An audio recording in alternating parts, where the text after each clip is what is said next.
ಸಿಹಿ ಬೆಳೆದು ಕೈ ಉಣ್ತಕ್ಕಂಥ ಕಬ್ಬು ಬೆಳೆಗಾರರು ಇವತ್ತು ಕಬ್ಬಿನ ಪರಿಸ್ಥಿತಿ ಏನು ಅಂತ ಕೇಳಿದ್ರೆ ನವೆಂಬರ್ 15ನೇ ತಾರೀಕಿ ಕ್ರಷಿಂಗ್ ಅನ್ನ ಆರ್ಡರ್ನ ಆದೇಶನಾಗಿದೆ. ಕ್ರಷಿಂಗ್ ಮಾಡಕ್ ಪ್ರಾರಂಭನ ಮಾಡಿದ್ದಾರೆ. ಅದರಲ್ಲಿ ಅವರು ಅವ್ರ ಡೇಟನ್ನು ಕೂಡ ಡಾಟಾನು ಕೂಡ ಹಾಕಿದೆ. ಕೆಲವೊಂದು ಡಾಟಾ ಮಾತ್ರ ನಿಮ್ಗೆ ಹಾಕಿಲ್ಲ. ಈಗ ಅದನ್ನು ನಾನು ಓರಲ್ಲಿ ಹೇಳ್ತೀನಿ. ಇವತ್ತು ಏನಾಗಿದೆ ಪರಿಸ್ಥಿತಿ ಅಂತ ಕೇಳಿದ್ರೆ ಒಟ್ಟು ಕಲಬುರಗಿ ಜಿಲ್ಲೆಯಲ್ಲಿ 5 ಸಕ್ಕರೆ ಕಾರ್ಖಾನೆಗಳ ನಾವಿರ್ತಕ್ಕ 37,94,066 ಮೆಟ್ರಿಕ್ ಟನ್ 235 ಕ್ವಿಂಟಲ್ ಕಬ್ಬನ್ನು ನುರಿಸಿದ್ದಾರೆ ಅವರು. ಅದರಲ್ಲಿ ಅವರು ಪೇಮೆಂಟನ್ನು ಯಾವುದೇ ಕಾರಣಕ್ಕೂ ಕೂಡ ಇವತ್ತು 1108 ಕೋಟಿ 46,89,000 ರೂಪಾಯಿ ಮಾತ್ರ ಇವತ್ತು ಪೇಮೆಂಟನ್ನು ಪೇ ಮಾಡಿದ್ದಾರೆ. ಅದರಲ್ಲಿ 102 ಕೋಟಿ 83,13,000 ರೂಪಾಯಿನ ಇವತ್ತು ಬಾಕಿಯನ್ನು ಇವತ್ತು ಪೆಂಡಿಂಗ್ ಇಟ್ಕೊಂಡಿದ್ದಾರೆ. ಅದಕ್ಕೆ ಇವತ್ತು ಯಾವುದೇ ಕಾರಣಕ್ಕೂ ಕೂಡ ಬಾಕಿ ಪೆಂಡಿಂಗ್ ಇಟ್ಟಿರ್ತಕ್ಕಂಥದ್ದೇನಿದೆ ಇವತ್ತು ಈ ಕ್ಲಿಯರ್ ಅನ್ನ ಮಾಡೋದ್ರಲ್ಲಿ ಸರ್ಕಾರ ಯಾವುದೇ ಕಾರಣಕ್ಕೂ ಅವ್ರ ಮೇಲೆ ಮಧ್ಯಪ್ರವೇಶನ ಮಾಡಲಿಲ್ಲ, ಯಾವುದೇ ಕ್ರಮವನ್ನು ಜರುಗಿಸಲಿಲ್ಲ. ಕಾರ್ಖಾನೆಗಳ ಬಗ್ಗೆ ಯಾವುದೇ ಕಾರಣಕ್ಕೂ ಹಿಡಿತ ಸಾಧಿಸಲಾರದಂಥ ಪರಿಸ್ಥಿತಿಯನ್ನ ಇವತ್ತು ನಮ್ಮಲ್ಲಿ ನಿರ್ಮಾಣ ಆಗಿದೆ.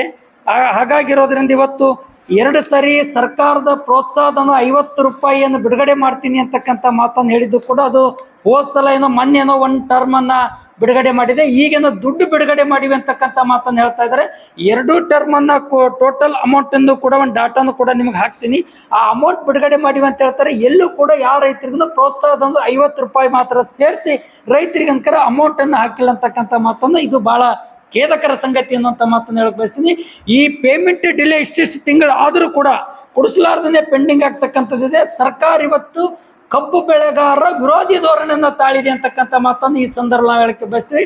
ಯಾವುದೇ ಸಕ್ಕರೆ ಕಾರ್ಖಾನೆಗಳ ಮೇಲೆ ಹಿಡಿತ ಸಾಧಿಸಲಾರ್ದೇ ಬೇಜವಾಬ್ದಾರಿತನದಿಂದ ವರ್ತನೆ ಮಾಡ್ತಕ್ಕಂಥದ್ದು. ನಮ್ಮ ಕಬ್ಬು ಬೆಳೆಗಾರರ ಪರಿಸ್ಥಿತಿ ಏನಾಗಿದೆ ಅಂತ ಕೇಳಿದ್ರೆ ಅದು ಲಾಗೋಡಿ ಮಾಡಿರ್ತಕ್ಕಂಥದ್ದು, ಸದಿ ಕಳೆದಿದ್ದು, ಗೊಬ್ಬರ ಹಾಕಿದ್ದು, ನೀರು ಕಟ್ಟಿದ್ದು, ಆ ಲಾಗೋಡಿ ಅಮೌಂಟನ್ನು ಕೂಡ ಕೈಗೆ ಸೇರಲಾರದಂಥ ರೀತಿಯಲ್ಲಿ ಅದರ ಮೇಲೆ ಅವಲಂಬಿತರಾಗಿರ್ತಕ್ಕಂಥ ರೈತರು ಇವತ್ತು ತುಂಬ ಸಂಕಷ್ಟ ಜೀವನಮಯವನ್ನು ನಡೆಸ್ತಾ ಇದ್ದಾರೆ ಅಂತಕ್ಕಂಥ ಮಾತನ್ನು ಹೇಳಕ್ಕೆ ಬಯಸ್ತೀವಿ. ಆ ಕಾರಣಕ್ಕಾಗಿ ಸರ್ಕಾರ ತಕ್ಷಣವೇ ಮಧ್ಯಪ್ರವೇಶ ಮಾಡಿ ಆ ಹಣವನ್ನು ಬಿಡುಗಡೆ ಮಾಡಬೇಕು, ಬಿಡಿಸೋಕ್ಕೆ ಇವತ್ತು ಮಧ್ಯಪ್ರವೇಶನ ಮಾಡಬೇಕು ಅಂತಕ್ಕಂಥ ಮಾತನ್ನು ಕೂಡ ಈ ಸಂದರ್ಭದಲ್ಲಿ ನಾನು ಹೇಳಕ್ಕೆ ಬಯಸ್ತಾ ಇದ್ದೀನಿ. ಅದನ್ನು ನಾವು 5 ದಿನದ ಒಳಗಾಗಿ ರೊಕ್ಕ ಕೊಡಿಸೋಕ್ಕೆ ಮುತುವರ್ಜಿ ವಹಿಸಲಿಲ್ಲ ಅಂದ್ರೆ ಜಿಲ್ಲಾಧಿಕಾರಿ ಕಚೇರಿ ಮುಂದ್ಗಡೆ ಕಬ್ಬು ಬೆಳೆಗಾರರನ್ನ ನಾವು ಹೋರಾಟನ ಮಾಡ್ಬೇಕಾಗ್ತಕ್ಕಂಥ ಮಾತನ್ನು ಸರ್ಕಾರಕ್ಕೆ ಎಚ್ಚರಿಕೆ ಕೊಡಕ್ಕೆ ಇವತ್ತು ಪತ್ರಿಕಾಗೋಷ್ಠಿಯನ್ನು ನಡೆಸ್ತಾ ಇದ್ವಿ ಅಂತಕ್ಕಂಥ ಮಾತನ್ನ ಹೇಳ್ತೀವಿ. ಅದ್ರ